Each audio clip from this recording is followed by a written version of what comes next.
आर्य समाज के जो क्रांतिकारी हैं, उनकी देन है कि आज हम खड़े होकर के सनातन वैदिक धर्म पर बात कर पा रहे हैं। वरना इस देश की स्थिति जो थी, संस्कृति की स्थिति जो थी, शायद आज हमारे पास कुछ गप्पबाजी, कुछ गपोड़ेबाजी, कुछ ऐसा बचा होता जिस पर हम तर्क करने की स्थिति में नहीं होते। जिस गर्व के साथ मैं खड़ा होकर के मंचों पर कहता हूं कि सनातन संस्कृति पर यदि कोई चर्चा करना चाहता है, सनातन संस्कृति के अंदर, धर्म शास्त्रों के अंदर, आर्ष साहित्य के अंदर अगर कोई एक पंक्ति निकाल करके लाएगा जहां पर भेदभाव की बात हो, जहां पर अमानवीय कृत्यों की बात हो, तो मैं उस दिन से सनातन पर बोलना बंद कर दूंगा। ये साहस मेरे अंदर कहां से आता है? ये साहस मुझे ऋषि दयानंद के उन प्रयासों से आता है जिन प्रयासों के कारण आज हम यहां पर एकत्रित हुए हैं।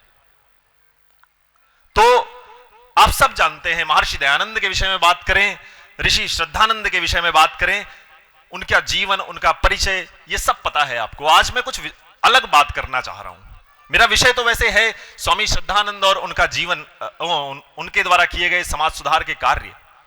आप सब विद्वान लोग बैठे हैं, आप सब जानते हैं उन कार्यों को। मैं उन कार्यों के पीछे उस विचार क्रांति के विषय में बात करना चाह रहा हूं कि आखिर वो क्या विचार होता है व्यक्ति के अंदर जो अपने स्वार्थों से निकल करके विश्व के कल्याण के लिए काम करने के लिए प्रेरित करता है उस व्यक्ति को। क्या ऐसी भावनाएं होती हैं ऐसे महापुरुषों के अंदर? अभी आप लोग आए होंगे तो बाहर एक चित्र लगा है महामना पंडित मदन मोहन मालवीय जी का। थोड़ा सा धन हमारे पास हो जाए, थोड़ा सा हम जीवन में सुखी हो जाएं, थोड़ा पैसा आने लग जाए, हम खाना पीना हमारा अच्छा हो जाए, व्यवस्था अच्छी हो जाए, घर अच्छा हो जाए, तो हम क्या कोशिश करते हैं कि अब एक गाड़ी हो गई है तो दूसरी बड़ी खरीद लें, घर हो गया है तो थोड़ा बड़ा बना लें। अपने विषय में आत्म केंद्रित होकर के सोचना प्रारंभ करते हैं जैसे ही हम समृद्ध होते हैं। महामना पंडित मदन मोहन मालवीय ने एक ऐसी विचार क्रांति का बीज बोया था आज के 100 वर्ष पहले, जिस विचार क्रांति से इस पूरे विश्व में न जाने कितने स्नातक, परास्नातक और शोध करने वाले विद्यार्थी गए और उन्होंने पूरे दुनिया में अपनी छाप छोड़ी। और मेरा सौभाग्य यह है कि उसी संस्था से, उसी विश्वविद्यालय से मैं भी संबद्ध हूं।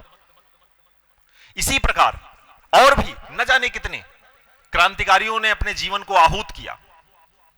जब हम स्वामी श्रद्धानंद की बात करते हैं, हम बात करते हैं शुद्धि आंदोलन के विषय में बात करेंगे, हम शिक्षा के विषय में किए हुए उनके क्रांति के प्रयासों को शायद उतना महत्व न देते हो, लेकिन शिक्षा के दिशा में, शिक्षा के क्षेत्र में हम कहते हैं, अंबेडकर जी ने कहा कि शिक्षा उस शेरनी का दूध है जो पिएगा वो दहाड़ेगा।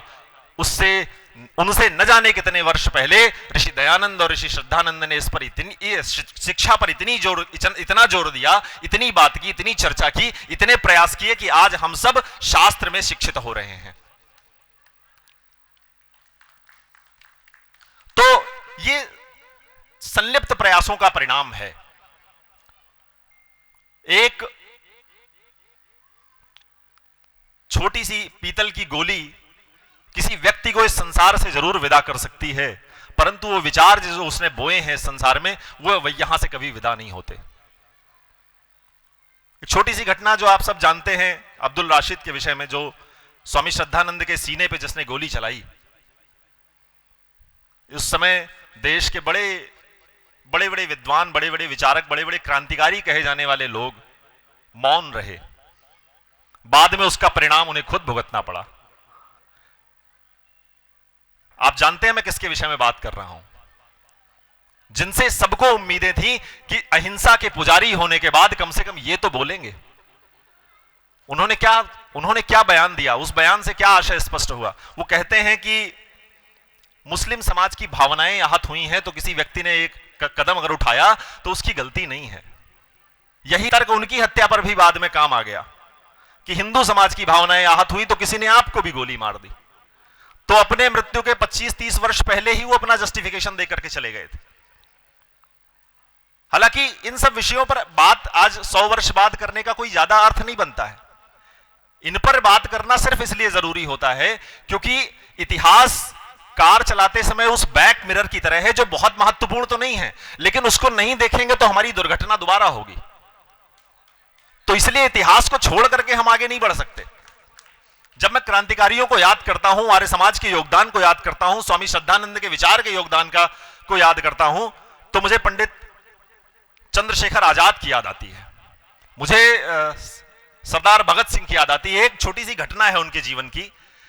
वो लोग जब चर्चा करते थे आपस में, तो वो शहादत को विवाह के नाम से एक घटना है, लाहौर में वो कहीं जा रहे थे, तो वहां पर एक दूल्हा घोड़े पर बैठा हुआ और मुस्कुरा रहा था। तो पंडित जी ने कहा कि देख रहे हो भगत, ये शहीद होने जा रहा है फिर भी मुस्कुरा रहा है। तो वहां से ये बात प्रारंभ हो गई कि शहादत को लोग विवाह कहते थे, और कई बार वो चर्चा मित्र थे तो इतनी आगे बढ़ जाती थी कि वो कहते थे सरदार भगत सिंह कह रहे हैं कि पहले मेरा विवाह होगा, माने मैं पहले शहीद होऊंगा। चंद्रशेखर आजाद कह रहे नहीं, पहले मैं शहीद होऊंगा। तो राजगुरु नए नए जब उनके साथ जुड़े तो राजगुरु ने देखा कि ये दोनों तो राष्ट्र की सेवा के लिए निकले हैं, ये विवाह के लिए पागल हुए जा रहे हैं। किसी बात पर वो लोग कह रहे थे, उन्हें कहा मेरा विवाह पहले होगा, भगत सिंह कह रहे हैं मेरा विवाह पहले होगा। राजगुरु ने सुखदेव से बोला कि इनको समझाओ, ये लोग क्या, ये अगर इनको विवाह करने की इतनी उत्कंठा थी तो ये राष्ट्र सेवा के लिए क्यों आए। अच्छा, होता यह था कि चंद्रशेखर आजाद जो है उम्र में बड़े थे, तो वो कहते थे सरदार सनातन परंपरा, सनातन वैदिक परंपरा ये कहती है कि बड़े भाई की अगर विवाह ना हुआ हो तो छोटे भाई को इतना उत्साह नहीं दिखाना चाहिए विवाह के लिए। तो भगत सिंह कहते थे कि बड़े भाई ने अगर ठान लिया हो कि मुझे विवाह करनी नहीं है तो छोटे भाई को तो करना पड़ेगा। तो घटना इतिहास की पुस्तक अगर आप उठा के पढ़ेंगे, जब सरदार भगत सिंह के शहादत की तारीख, शहादत शब्द नहीं प्रयोग करना चाहिए, जब उनके बलिदान की तारीख तय हो गई 24 मार्च, 23 मार्च को एक दिन पहले दे दिया था उनको फांसी, क्योंकि अंग्रेज सरकार शहीदों के शवों से भी डरा करती थी। तो एक दिन पहले ही उनको फांसी दे दी गई। लेकिन 24 मार्च को जब उनको निर्धारित किया गया तो उन्होंने चिट्ठी भेजी आजाद को। उन्होंने भेजा कि पंडित जी, शादी का मुहूर्त निकल गया है विवाह का मेरे, आप कहते रहिए। दुर्गा भाभी के माध्यम से भेजा था चिट्ठी। तो वापस उन्होंने जेल में चिट्ठी भेजी कि अभी सिर्फ मुहूर्त निकला है, अभी से इतना उत्साहित मत हो जाओ, अभी तुम्हारा विवाह हुआ नहीं है, विवाह तो मेरा ही पहले होगा। और इतिहास गवाह है कि ठीक एक महीने पहले फरवरी में प्रयागराज में चंद्रशेखर आजाद ने जब अपनी माउजर पिस्टल का आखिरी गोली अपने कनपटी पर लगाई तो उनके मन में यही विचार रहे होंगे, चूंकि आर्य समाज से जुड़े हुए थे, कि यज्ञ में दी जाने वाली आहुति पवित्र होनी चाहिए। इन म्लेच्छों के हाथों से स्पर्श होने के बाद ये शरीर, ये आत्मा पवित्र नहीं रह जाएगी। तो ये विचार जो है, ये जो क्रांति है, अपने आप का सर्वोच्च बलिदान देने की जो उत्कंठा है व्यक्ति के मन में, ये कहां से आती है। मैं तो कई बार सोचता हूं तो शरीर में रोमांच होता है मेरे, कि सुभाष चंद्र बोस जब वो जर्मनी में युद्ध बंदियों से मिले, मेरा विषय थोड़ा ऐसा है जिसमें मैं क्रांतिकारियों के विषय में बड़ा पढ़ता रहता हूं, सुनता रहता हूं, समझता रहता हूं, विद्वानों के पास बैठता हूं तो बड़ा प्रभावित हूं मैं इन लोगों से। मैं सोचता हूं कि क्या थॉट प्रोसेस रहती होगी, क्या विचार रहते होंगे उनके। जब वो युद्ध बंदियों से मिले तो कोई जीते हुए लोग नहीं थे जिनको मिला करके उन्होंने सेना बनाई, वो युद्ध में बंदी बने हुए लोग थे। पर कैसे शब्दों में क्या प्रभाव होता है कि सुभाष जी ने कहा, जो भाषण आपने सबने सुना होगा कि तुम मुझे खून दो मैं तुम्हें आजादी दूंगा। उन्होंने कहा कि मेरे पास धन नहीं है, अगर तुम सब सोचते हो कि तुम मेरे पास आ जाओगे, तुमको भोजन मिलेगा, तुमको तुम्हारी सुविधाएं मिल जाएंगी, तो नहीं होगा। अगर हमारे पास धन आया सबसे पहले तो हम सबसे पहले हम सबसे पहले शस्त्रों को खरीदेंगे, उसके बाद धन बचा तो जूते खरीदेंगे, नंगे पैर तो नहीं चल सकते उन कटीले रास्तों में, और फिर धन बचा तो फिर भोजन पाओगे तुम लोग। और अगर अब भी मेरे साथ चलना चाहते हो तो तुम लोगों का स्वागत है। वो कथा है उनके जीवन की। कथा क्या, उनके जीवन की घटना है। सुभाष चंद्र बोस को तराजू के पालने में एक तरफ बैठाया गया, दूसरी तरफ लोग धन रख रहे थे, जिनके पास सोना था, चांदी था, गहने थे, सब रख रहे थे, क्योंकि धन की आवश्यकता थी युद्ध के लिए। तो उस पालने में एक दूसरे पलड़े में एक माता ने आकर के अपना मंगलसूत्र रख दिया। तो सुभाष बाबू चौंके, कह रहे हैं कि माता ये क्या कर रहे हो, ये तो सुहाग की निशानी है, आपके सौभाग्य की निशानी है, ये क्या कर रहे हो आप, इसको मत रखो। तो उस मां ने उत्तर दिया, कहा कि मेरे सौभाग्य ने, मेरे सुहाग ने, मेरे इस मांग के सिंदूर ने इस देश के लिए प्राण दे दिए, तो इस सौभाग्य की निशानी भी उसी देश के लिए मैं कुर्बान करती हूं। और दूसरी पंक्ति जो उन्होंने कही, उन्होंने पीछे से अपने छोटे बालक को निकाला, कहा ये मेरे सौभाग्य की दूसरी निशानी है, अगर ये भी इस देश पर कुर्बान हो जाएगी तो मुझे और अधिक प्रसन्नता होगी। ये जज्बा, ये सारी घटनाएं थी, ये सारे विचार थे जिनकी वजह से हम और आप स्वतंत्र वायु में श्वास ले पा रहे हैं। स्वतंत्र होने के बाद, समस्या से बाहर निकल जाने के बाद कई बार हम उन घटनाओं को अनुभव नहीं कर पाते हैं, क्योंकि हमने वो चीजें अपने सामने नहीं देखी। मैंने भी ऐसी कोई परिस्थिति सामने नहीं देखी जहां पर मुझे इस बात का अनुभव हो सके। लेकिन जब मैं सुनता हूं क्रांतिकारियों के विषय में, जब मैं सुनता हूं पंडित राम प्रसाद बिस्मिल के बारे में, ये सब आर्य समाज से प्रेरित क्रांतिकारी हैं। आर्य समाज का विचार बीज उनके मन में है, वो विचार बीज ही उनको इस स्थिति पर ले जा रहा है कि वो इस राष्ट्र के लिए अपने आप को भी समर्पित करने से पहले, यज्ञ में आहूत करने से पहले विचार नहीं कर रहे, सोच नहीं रहे। पंडित राम प्रसाद बिस्मिल के जीवन की घटना है कि जब वो बाहर चल गए, अभी कुछ दिनों पहले की बात है, ये पिछले 4-5 वर्ष पहले कोविड के बाद में उनका जन्म शताब्दी वर्ष मनाया गया। और उस जिन्होंने लिखा कि शहीदों की चिताओं पर लगेंगे हर बरस मेले, उनके जन्म शताब्दी वर्ष में आपको लगता होगा कि बहुत सारी भीड़ आई होगी। उनके जन्म शताब्दी वर्ष पे उनके पूरे काव्य संग्रह जितना था, समग्र साहित्य उनका, वो उसका उद्घाटन किया गया था। अखबार में छपा कि राम प्रसाद बिस्मिल के जीवन के ऊपर उनके सभी साहित्यों का समग्र साहित्य जब छपा, उसके उद्घाटन में 25 विद्वान विद्यमान रहे। तो मुझे वो पंक्तियां याद आई कि शहीदों की चिताओं पर लगेंगे हर बरस मेले, यही उनके बाकी रहने का आखिरी निशान होगा। ये पंक्तियां मुझे याद आई कि जिस व्यक्ति ने ये लिखा, उसके जन्म शताब्दी वर्ष पे 25 विद्वान, उसमें भी कुछ तो संपादक रहे होंगे, कुछ तो सपने वाले पब्लिशर रहे होंगे। तो जब वो निकले थे उस समय क्रांति के लिए, तो जब वो परेशान हुए, उनके साथ लोग नहीं आते हैं अक्सर लोग। आप लोग भी इस चीज को महसूस करते होंगे, जब समाज में निकलते होंगे बहुत लोग नहीं आते हैं, बातें करेंगे। हमारे साथ समस्या यही है कि हम बातें तो बहुत करते हैं, हम करते कुछ नहीं है। छोटे से बच्चे से सबसे पहला सवाल कोई भी जाएगा, पूछेगा बेटा क्या बनना चाहते हो। छोटा बच्चा किसी के यहां भी जाओ, पढ़ रहे हो, पढ़ाई करते हो, हाँ जी, क्या बनना चाहते हो, क्या बनना चाहते हो, उसका आपका सवाल ही गलत है। उससे पूछो क्या करना चाहते हो। बनाने के पीछे हम पागल हैं, उससे पूछ नहीं रहे करना क्या है जीवन में, तो प्रश्न ही गलत हो गया। तो पंडित राम प्रसाद बिस्मिल लौट करके आए, निराश होकर के अपनी मां से कहते हैं कि मां, लोग साथ नहीं दे रहे, कैसे देश के लिए काम करूं, लोग मेरे साथ नहीं आ रहे हैं। उस मां ने जो उत्तर दिया, मां कहती है कि मेरे घर से निकल जाओ, तुमको भोजन नहीं दूंगी। जिस दिन तुम निकले थे उस दिन मैंने बोला था आज विचार कर लो, आज आखिरी बार विचार कर लो कि जा रहे हो राष्ट्र की सेवा के लिए। आज के बाद अगर तुम वापस आओगे तो तुमको भोजन नहीं मिलेगा घर में। जब तुम निकले थे यहां से तो ये सोच करके निकले थे कि लोग साथ देंगे तो ही सेवा करूंगा राष्ट्र की, वरना वापस आ जाऊंगा। बिस्मिल वापस जाते हैं और सबको पता है कि उनको जब फांसी की सजा दी गई, अंग्रेजों ने गोरखपुर में उनको जब फांसी पर लटकाया, तो वैसे तो शव वो देते नहीं थे परिवार को, पर जो उनका कानून था वो खुद भी उसमें बंधे हुए थे। मां ने जाकर के मांग की शव की तो उन्हें देना पड़ा। और यह घटना इतिहास की पुस्तकों में लिखी हुई है कि पहली बार राम प्रसाद बिस्मिल की मां जब गोरखपुर के चौराहे पर शव को लेकर के आती हैं तो उस शव को सीधा खड़ा कर देती हैं। सनातनी परंपरा में ऐसा नहीं होता है कि शव को सीधा कर दिया जाए, मृत्यु के बाद शव को आड़ा ही रखते हैं, लिटा करके ही रखते हैं। उन्होंने पहली बार यह घटना की। सन्यासी का एक होता है कि सन्यासी कई बार ध्यान में भी समाधि लेते हैं, ध्यान अवस्था में, लेकिन सामान्य व्यक्ति के शव को सीधा नहीं किया जाता। मां ने कहा नहीं, देखने दो इस समाज को, इस नपुंसक निर्वीर्य समाज को ये देखने दो कि एक क्रांतिकारी होता कैसा है। और उन्होंने उस मंच से, उस चौराहे पर खड़े होकर के इस बात को कहा। ये पंक्तियां इतिहास में दर्ज हैं। उन्होंने कहा अपने राम प्रसाद बिस्मिल के छोटे भाई को समक्ष करके कि ये मेरा बड़ा बेटा था जो इस यज्ञ में आहूत हो गया है, जिसने अपने प्राणों का बलिदान दे दिया है, ये उसका छोटा भाई है। अब अगर आप लोगों के अंदर की लज्जा, आपके लोगों के अंदर की शर्म मर चुकी है, तो अब मैं अपने छोटे 9 साल के बालक को इस देश के लिए कुर्बान करने के लिए आगे कर रही हूं। ये जज्बा है। और ये जज्बा, मैंने बोला आपको कि ऋषि दयानंद के विषय में बात करें, स्वामी श्रद्धानंद के विषय में बात करें, हम सब आर्य समाज से जुड़े हुए लोग हैं। आप सब बहुत विद्वत जन यहां पर बैठे हुए हैं, आप सब जानते हैं। बार बार उन्हीं कथाओं को करके मैं नहीं चाहता कि आप जो है बार बार वही चीज सुने। मैं चाहता हूं कि आप एक बार उस विचार से जुड़ जाएं, तो हर एक घर में ऋषि दयानंद जैसा बालक, तेजस्वी बालक पैदा होने लग जाएगा।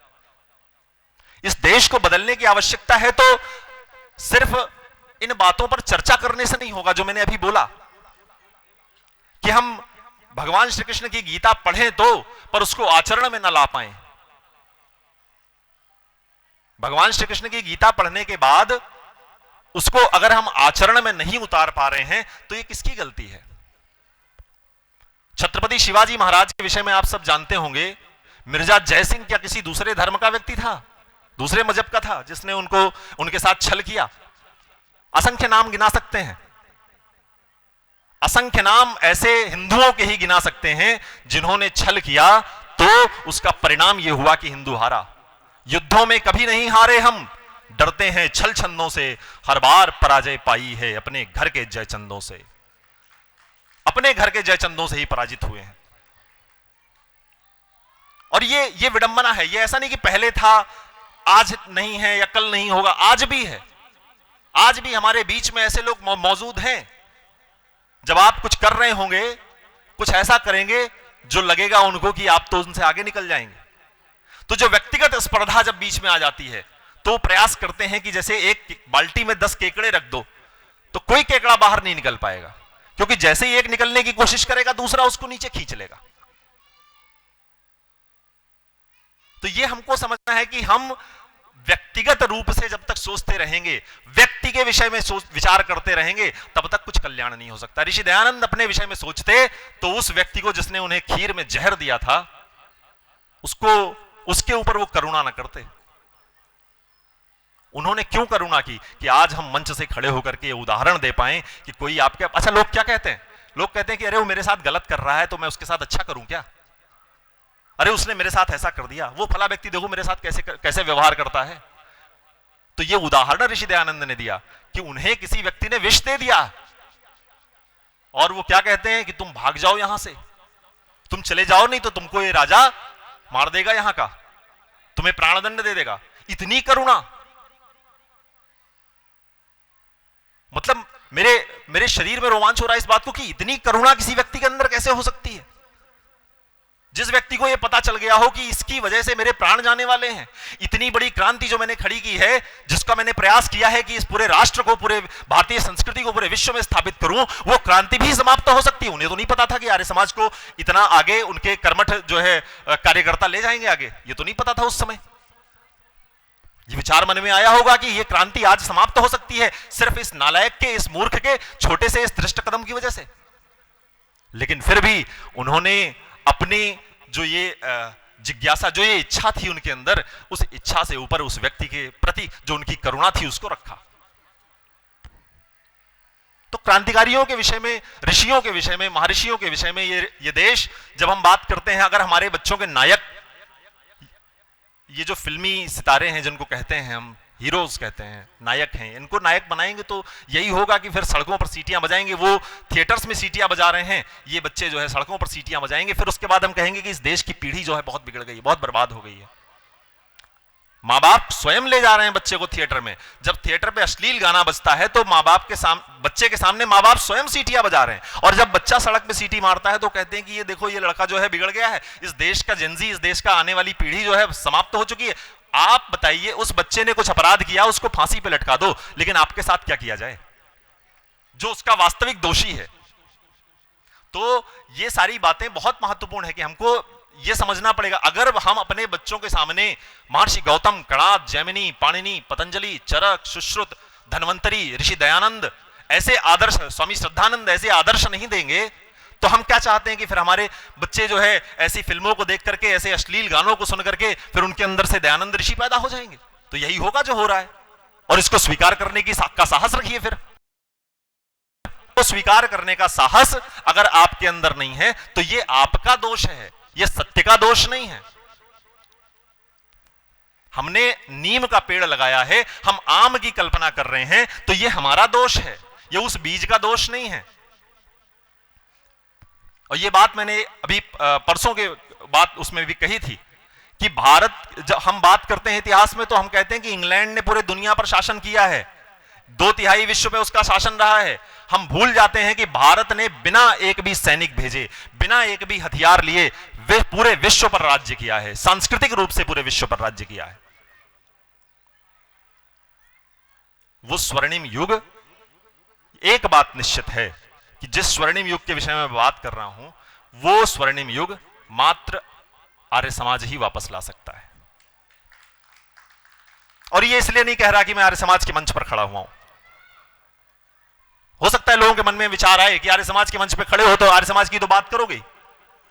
मैं आधिकारिक रूप से आर्य समाज से जुड़ा हुआ व्यक्ति नहीं हूं, और इसलिए भी नहीं कह रहा कि मैं आज उस मंच पर हूं। मैं इसलिए कह रहा हूं क्योंकि जब आप सत्यार्थ प्रकाश पढ़ोगे, एक ऐसा ग्रंथ जिसकी एक पंक्ति पर एक बार कोई व्यक्ति कोई उंगली नहीं रख सकता कि यहां पर यह बात गलत कह दी गई है। जब आप वेदों का अध्ययन करोगे, वेदों के भाष्य पढ़ोगे ऋषि दयानंद के, मुझे सौभाग्य मिला, मैं इंजीनियरिंग छोड़ करके जब मैंने योग विज्ञान से स्नातक परास्नातक किया, आयुर्वेद और योग में मैंने पीएचडी की, उस दौरान मैंने इन सारे साहित्यों को पढ़ा। सौभाग्य मिला मुझे, सबको नहीं मिल पाता है। तब मुझे ये अंदर से अनुभूति हुई कि जिन बातों में मैं उलझा रहा हूं हमेशा से, वो बातें तो मुझे न जाने कहां ले जा रही थी। अच्छा, मुझे खुद भी, सामान्य तर्कशील व्यक्ति कोई भी होगा, जब ऐसी बातों को पढ़ेगा जो तर्कहीन है तो उसे भी लगेगा कि ये कुछ तो गड़बड़ है इसमें। तो जब ऋषि दयानंद को पढ़ा तो समझ में आया कि नहीं, दुनिया जिस नजर से हम देखते हैं वैसी है नहीं, शास्त्र जिन नजर से हम देखते हैं वैसे हैं नहीं, उनमें कुछ और है, उनमें कुछ गहराई है, उनमें कुछ चिंतन करने जैसा है। तो अंत में मुझे संकेत आया है पीछे समय का, अंत में मैं बस आपसे एक आखिरी बात करूंगा जो मैं हर जगह करता हूं, चाहे एक ही सत्र में 2 बार मुझे बोलने को मिले, फिर भी मैं बार बार दोहराता हूं कि यह बात कोई भूल ना जाए। जो मैं समझ पाया हूं, जितनी मेरी उम्र है, जितना मेरा अनुभव है, जिससे मैं जो समझ पाया हूं, इस देश को यहां पर जो युवा वर्ग बैठे हैं वो भी सुने, और जो जिनके घर में युवा हैं वो भी सुने। प्रत्येक युवा के लिए ये संदेश है, 3 मंत्र हैं। ये 3 मंत्र अगर हम जीवन में धारण करेंगे तो निश्चित रूप से हम सफल होंगे और पूरे विश्व में स्थापित भी होंगे। पहला मंत्र, बलवान बनो, शक्ति अर्जित करो, तेज होना चाहिए, पराक्रम होना चाहिए आपके अंदर। अगर शक्ति नहीं होगी तो आप रिजर्वेशन कराएंगे, आप अपनी सीट खाली नहीं करवा पाएंगे ट्रेन में। तो पहला मंत्र बलवान बनो। दूसरा मंत्र विद्वान बनो। विद्वता उतनी ही आवश्यक है। विद्वता नहीं होगी, विवेक नहीं होगा, मति नहीं होगी, तो फिर उस शक्ति का दुरुपयोग करेंगे और जेल में पड़े रहेंगे। तो बलवान बनो, विद्वान बनो, धनवान बनो। धन भी अर्जित करो, धन के प्रति कुंठा मत रखो मन में। इस देश में हुई ये दुर्घटना, हमने हमेशा धन को हेय दृष्टि से देखा, इसीलिए हम आध्यात्मिक उन्नति तो कर गए, लेकिन जिस तरह हम कहते हैं ना कि पश्चिमी देश धन में आगे हैं, वो क्यों है धन में आगे आज? क्योंकि धनवानों को हमने हेय दृष्टि से देखा। आज आप देखो इस देश के जो वेल्थ क्रिएटर्स हैं उनको अनावश्यक रूप से नफरत क्यों झेलनी पड़ती है? बहुत सारे लोग तो सिर्फ इसलिए गालियां दे रहे हैं उनको क्योंकि वो धनवान हैं, पैसा कमा रहे हैं। आप भी कमाइए, आप भी उद्यम करिए, आप भी अपने अंदर वो तेज लेकर के आइए जिससे आप समृद्ध भी हो, आपकी संस्कृति समृद्ध भी हो, आप भी समृद्ध हो, विद्वान हो, बलवान हो, धनवान हो। ये 3 मंत्र, इसके साथ मैं आप लोगों से विदा लूंगा।